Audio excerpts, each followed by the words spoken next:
De combien vont concrètement baisser vos impôts après cette annonce du président de la République, cette nouvelle promesse? On en parle avec Yvan Best. Bonjour Yvan. Bonjour. Directeur de la rédaction de Point Banque. On a compris que le président veut alléger la charge fiscale des Français. On avait au départ compris que c'était plutôt les classes moyennes modestes qui étaient ciblées, avec ces 5 milliards d'euros, encore une fois, d'annonces. Sauf qu'on a eu vendredi Bruno Le Maire qui nous a dit quoi? 15 millions de foyers sont susceptibles d'être concernés. Ça fait quand même 9 foyers fiscaux sur 10. Et là, on se dit que c'est plus vraiment ciblé. Hein. Plus vraiment, oui. Je pense que c'est à la fois pour des raisons politiques et techniques. Politique, c'est parce que l'idée, c'est que la classe moyenne, alors après, tout dépend où s'arrête la classe moyenne, hein, a été, le gouvernement le reconnaît, a été mise à contribution beaucoup ces dernières années, avant sous Hollande et depuis Macron. Et donc, il faut alléger le fardeau. Et deuxièmement, technique, parce que ce qu'a fait Hollande en matière d'impôt sur le revenu, c'est-à-dire qu'il a voulu réserver, alors lui, clairement, les baisses d'impôts à la classe moyenne, disons, inférieure. Et il a mis en place un système de décote, c'est un peu compliqué, mais en gros, avec un effet pervers assez important, ce qui fait que beaucoup de gens sont exclus de l'impôt, très bien, ok. Mais ceux qui rentrent avec un taux en fait très élevé, c'est-à-dire que chaque euro supplémentaire est hyper taxé. Ouais. Et donc il faut corriger ce système, il faut faire autre chose, et en corrigeant ce système, en fait, on va revenir à une baisse d'impôt beaucoup plus générale. Ouais. Donc, si j'ai bien compris, enfin, sauf si je me trompe, mais le ciblage, comme l'avait voulu en son temps, vous avez raison, François Hollande, c'était 6 milliards et quelques de baisse d'impôts qui étaient concentrés sur 12 millions de foyers. Clairement concentré, oui. Là, on le saura beaucoup moins.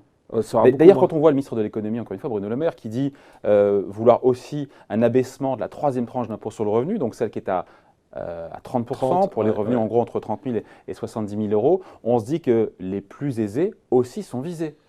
Alors, un peu l'électorat du président. Alors ça dépend. Dans ce qui était annoncé, 15 millions de foyers qui ont droit à la baisse, ça veut dire que en gros, il y a 1 million et demi qui n'y ont pas droit. Alors, c'est pas beaucoup, mais quand même. Ça fait 10%, quoi. Il y avait quand même un certain. Alors après, comment ça peut se passer? C'est là que ça devient un peu compliqué. Alors, sur le comment, sur le comment, déjà, en termes de montant, l'OFCE calcule que ça ferait en moyenne, je ne sais pas si on peut parler de moyenne par foyer, 300 € de baisse d'impôt. C'est une moyenne en même temps. C'est une moyenne, ça ne veut pas dire grand-chose, parce que l'impôt sur le revenu est très concentré, on le rappelle. Hein. 10% des gens payent 70% de la facture. Hein. Donc, répartir, il y a beaucoup de gens qui auront 5, 10, 15, 20 €, quoi. Donc, ça ne veut pas dire grand-chose. Ouais. Sur la façon de procéder, parce qu'encore une fois, le diable se niche dans le détail, il y a un séminaire gouvernemental qui va plancher justement pour mettre en musique cette partition présidentielle. On a entendu plein de choses. C'est-à-dire que Bercy, paraît-il, d'ailleurs, travaille beaucoup sur le sujet. On peut ajouter les nouvelles tranches à 5%, à 10%, à la place, ou avec cette tranche à 14%, on peut baisser les taux des deux premières tranches, enfin l'éventail des possibilités. Oui, voilà. Alors ce qu'il faut bien dire pour être, c'est vrai que c'est un peu compliqué, mais baisser les taux des deux premières tranches, en réalité tout le monde en profite. C'est la mécanique de l'impôt sur le revenu, parce que beaucoup de gens croient qu'ils sont dans une tranche. Ils disent on franchit une tranche supplémentaire, c'est pas vrai.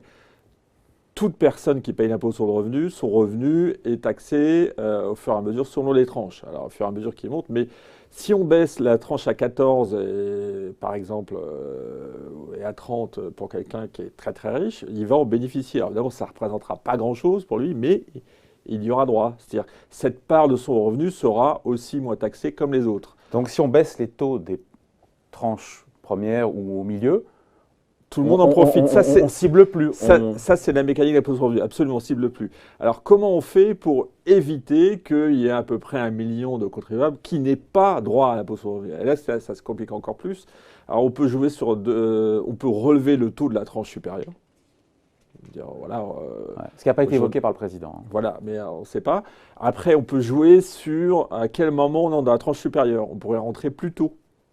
Ce qui fait que les gens qui sont concernés auraient plus de revenus taxés fortement. Sur la tranche à 45. Voilà, ou la tranche à 40, 41. Ouais, 40, oui. Voilà. Donc c'est toute une mécanique. Mais bon, ce qui est clair, c'est que c'est un impôt sur le revenu assez général.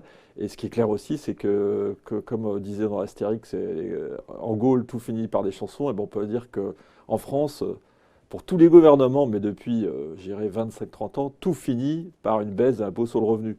Et de ce point de vue-là, le nouveau monde annoncé par Emmanuel Macron, on est plutôt dans l'ancienne mode. Tous l'ont fait. Hein. Jospin, Juppé, Jospin.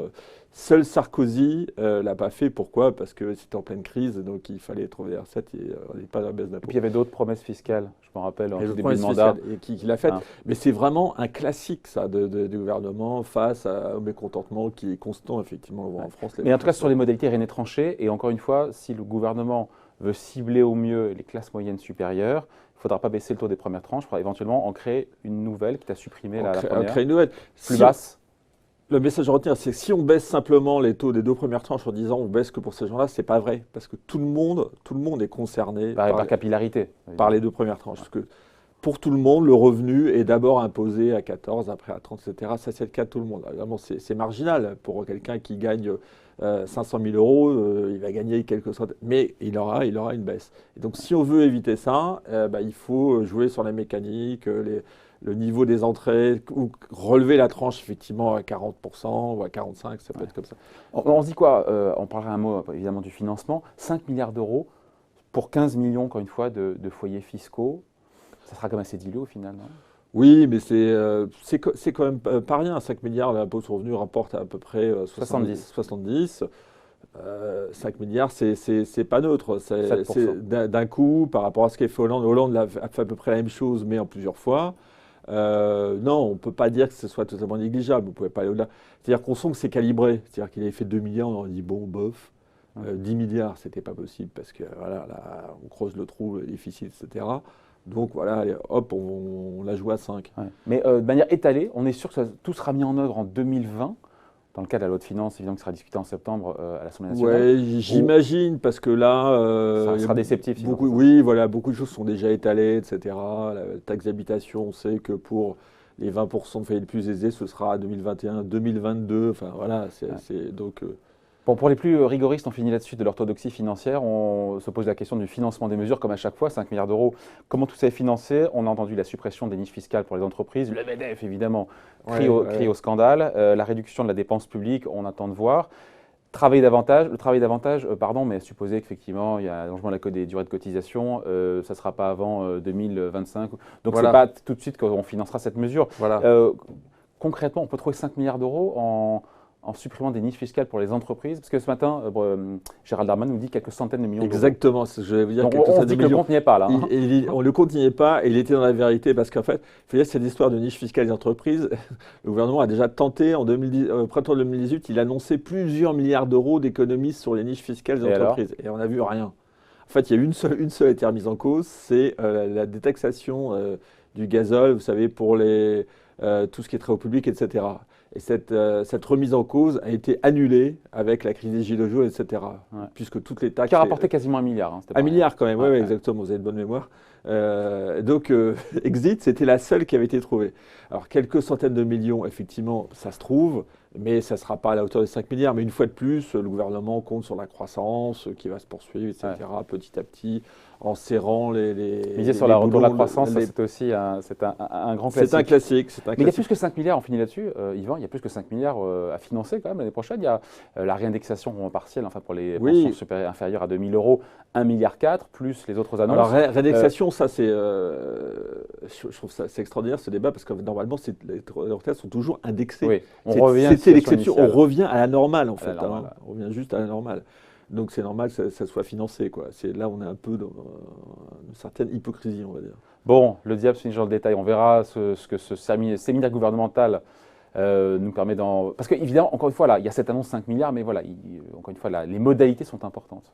Oui, mais en l'occurrence, je pense que c'est le geste politique qui compte. Hein. C'est de dire, voilà, classe moyenne, on vous a entendu, on fait 5 milliards, donc c'est significatif, c'est pas énorme, mais on ne pouvait pas faire plus, et c'est pour vous. Enfin, j'insiste, classe moyenne, d'accord, mais 9 foyers fiscaux sur 10. Donc, pour moi, c'est un peu antagonique quand même. Ça dépend, classe moyenne supérieure. Pour les Parisiens, la classe moyenne, ça s'arrête aux 95% des plus riches. Hein. Tout est relatif. Hein. Bon. Merci en tout cas pour ces explications et points de vue. Signé Yvan Besse, directeur de la rédaction de Point Banque. Merci. Merci.